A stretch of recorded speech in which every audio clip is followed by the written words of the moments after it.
C'est une personnalité riche qui saisit vraiment les opportunités, qui voit les brèches et qui s'y engouffre et pousse les portes et avance.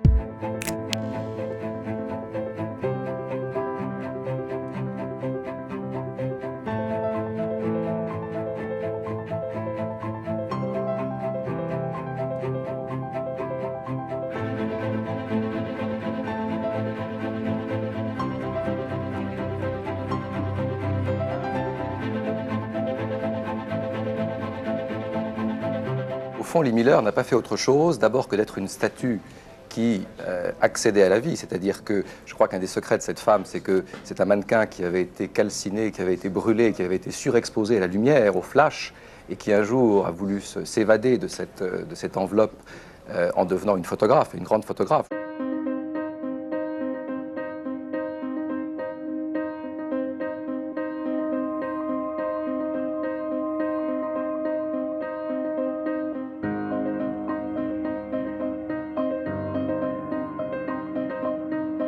Elle a déjà une renommée quand elle arrive et donc le studio marche bien, elle arrive à en vivre. Comme elle est très proche du magazine Vogue, en fait, elle a déjà un réseau qu'elle fait fonctionner et elle se met à faire aussi elle-même des photographies de mode qui vont être publiées dans Vogue.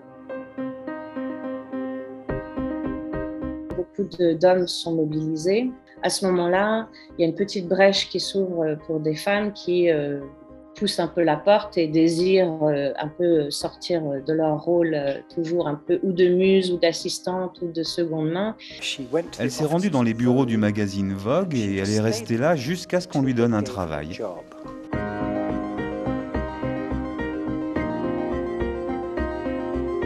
Et du fait d'être, on dit embedded dans l'armée, d'être intégrée dans l'armée, elle bénéficie d'un certain nombre de choses. Par exemple, un accès au papier, photo, il y avait des rationnements partout. Et surtout, elle a accès à un acheminement privilégié. Ça veut dire qu'elle peut envoyer ses pellicules au magazine, que ce soit à Londres ou à New York. Donc les images arrivent assez rapidement du fait d'être dans l'armée.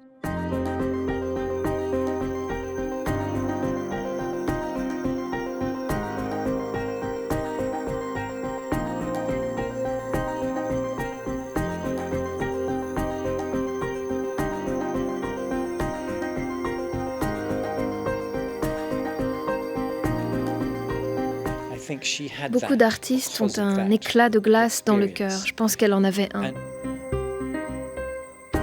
Elle photographie à la fois, par exemple, les Parisiennes pendant la guerre, comment les Parisiennes s'habillent pour essayer voilà, de montrer le chic parisien. Il y a une espèce comme ça d'ajustement permanent.